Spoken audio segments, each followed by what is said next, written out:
Hi friends, this is Karuna from Vasudev Vidya Mandir, and in today's class we'll do Maths exercise 3.2 grade 10th NCERT question number 4 part 1 and 2, and the code of this video is #37. Rest of the question we have done in the previous video. You can go and check out. So let's start with the question, guys. The question says, which of the following linear equations are consistent/inconsistent? If consistent, obtain the solutions graphically. मतलब आपको जो है question number 4 में कुछ parts दे रखे हैं, आपको उन इक्वेशंस को बताना है सॉल्व करके कि वो कंसिस्टेंट है या फिर इनकंसिस्टेंट, और अगर वो कंसिस्टेंट आती हैं तो आपको उनका ग्राफ ड्रॉ करना है। अगर वो कंसिस्टेंट नहीं आती हैं, मतलब इनकंसिस्टेंट आती हैं, तो आपको ग्राफ ड्रॉ नहीं करना है, right. So part 1 says x + 1 = 5. Second equation is 2x + 2y = 10. सो अब हम फर्स्ट इक्वेशन लेंगे, x + y = 5. ठीक है, सेकेंड इक्वेशन में मुझे ये दिख रहा है कि आई कैन टेक 2 कॉमन। ठीक, तो यहाँ पर मैं 2 कॉमन ले रही हूँ, तो 2 कॉमन लेने के बाद बचा मेरा x + y = 5। मतलब इक्वेशन नंबर 1 और इक्वेशन नंबर 2 बिल्कुल सेम हो गई है। 2 कॉमन लेने का मतलब होता है इस पूरी इक्वेशन को आप 2 से डिवाइड कर दीजिए। तो अगर मैं इसको 2 से डिवाइड करूंगी तो x आएगा, इसको 2 से डिवाइड y, इसको किया तो 5 आएगा। ठीक है ना। अब आपको मैंने पहले भी बताया था कंसिस्टेंट होने के क्या क्या क्राइटेरिया हैं और इनकंसिस्टेंट होने के क्या क्राइटेरिया हैं, इनको तो आप नोट कर लीजिएगा।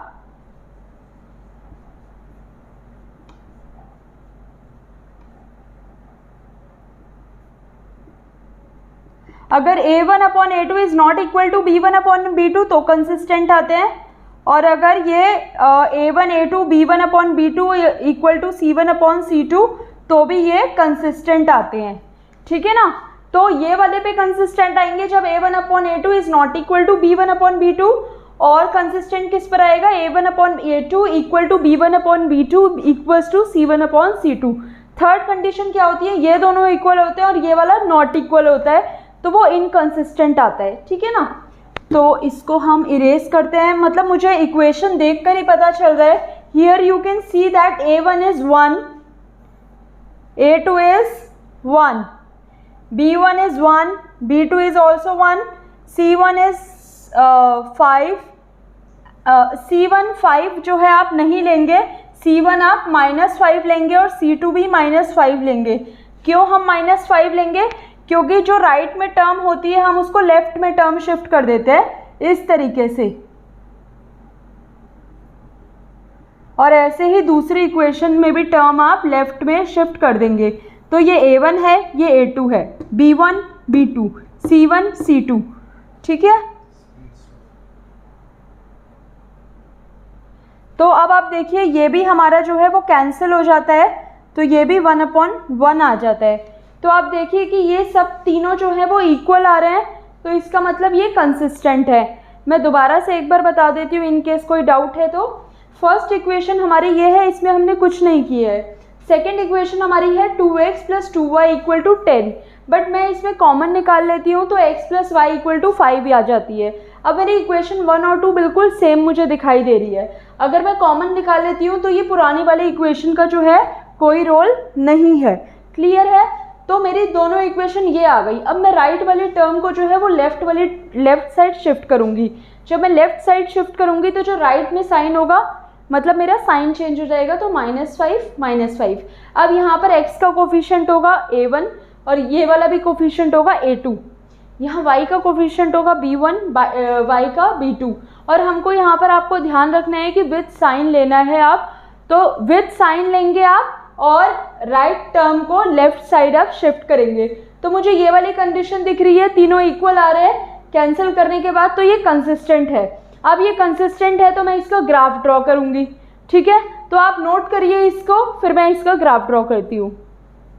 अभी जो है हमने क्या किया है, अब जो है कंसिस्टेंट आ गया है तो मैंने ग्राफ बनाना स्टार्ट कर दिया है। ग्राफ पेपर आप लोगों के पास है, आप ग्राफ पेपर पे ही बनाइएगा, मैं यहाँ पर आपको बोर्ड पर एक्सप्लेन कर रही हूँ। दूसरी बात आप ये देखिए, इक्वेशन नंबर 1 और 2 बिल्कुल सेम है। ठीक है, x plus Y equal to 5 और x plus Y equal to 5। आपने सेकेंड इक्वेशन से यहाँ कॉमन निकाल लिया है, तो सेकेंड इक्वेशन का अब रोल खत्म हो जाता है, क्योंकि ये इक्वेशन आपने यहीं पर ही ले आए हैं।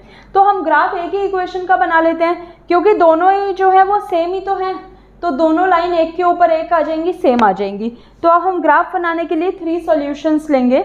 इक्वेशन है x plus Y equal to 5, x को लेफ्ट में ही छोड़ा, y को राइट में ले गई, तो 5 माइनस वाई आ गया।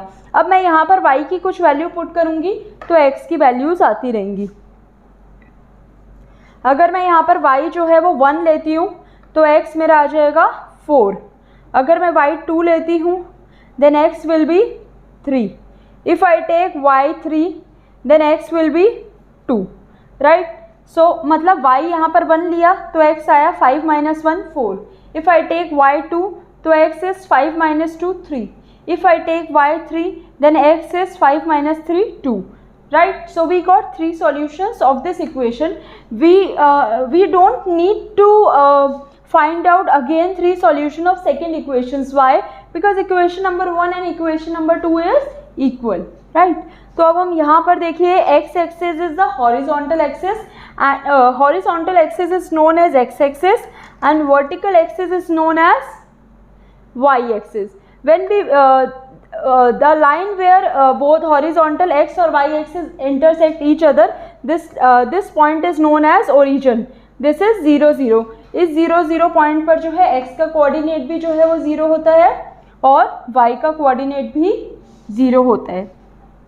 ये x एक्सिस y, ये भी y axis, this is x axis. यहाँ पर अब हम पॉइंट्स प्लॉट करेंगे 1 2 3 4 5।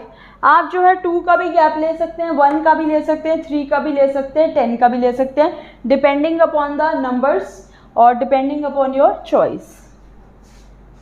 Left side we take minus value, minus 1, minus 2, minus 3 and so on. When we go upward, we take positive value 1, 2, 3, 4.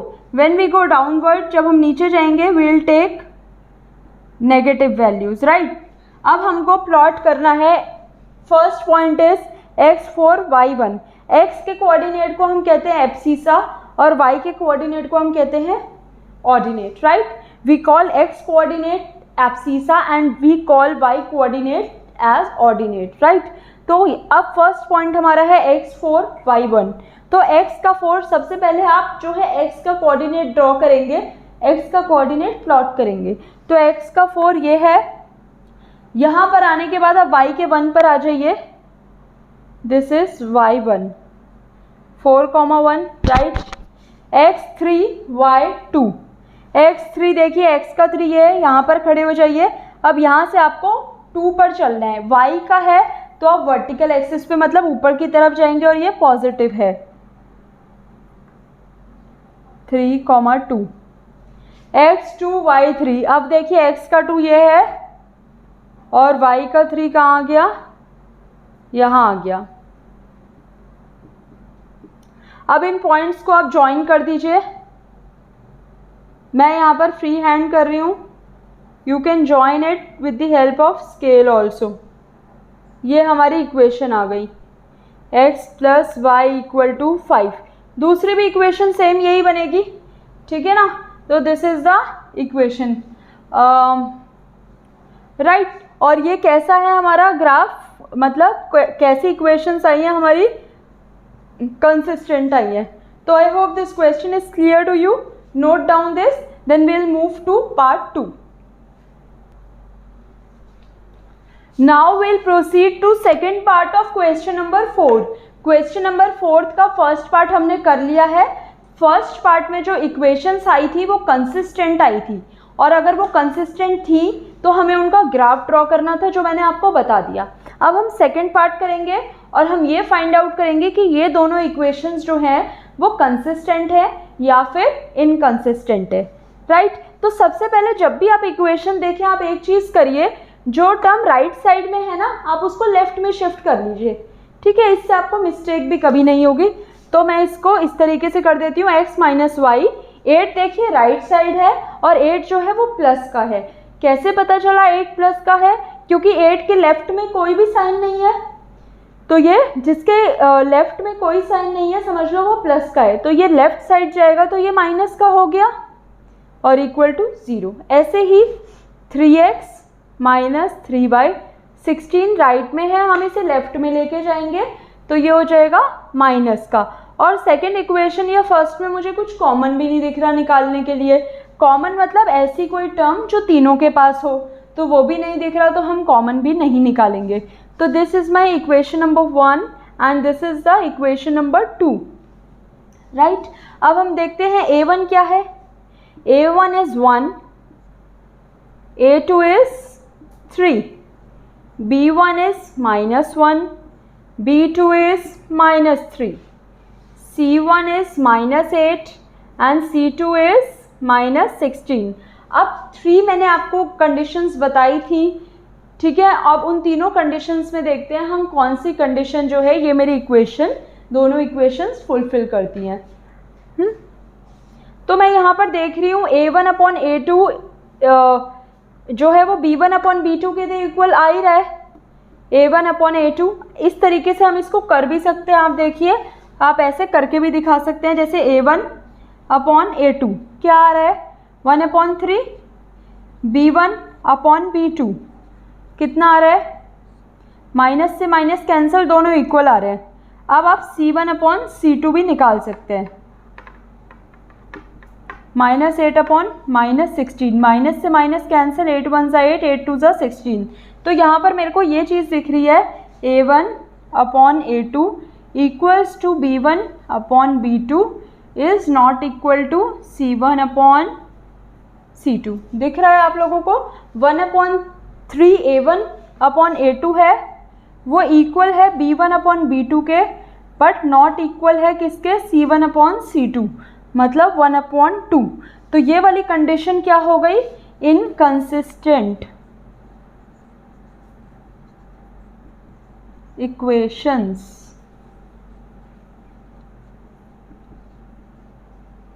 ठीक है, so this is the answer. यहाँ पर हमारी थर्ड कंडीशन लग रही है। सेकेंड थिंग इज दैट इस part में मुझे ग्राफ ड्रॉ करने की कोई भी रिक्वायरमेंट नहीं है। क्यों रिक्वायरमेंट नहीं है?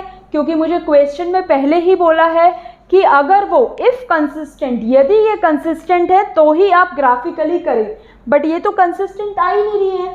सेकेंड पार्ट में तो इनकंसिस्टेंट आ रहे हैं, तो we do not need to do the graph of this equation because these equations are inconsistent in nature. So I hope second part is clear to you. Thank you so much for watching my video. Kindly like, share and subscribe to my video. Thank you so much.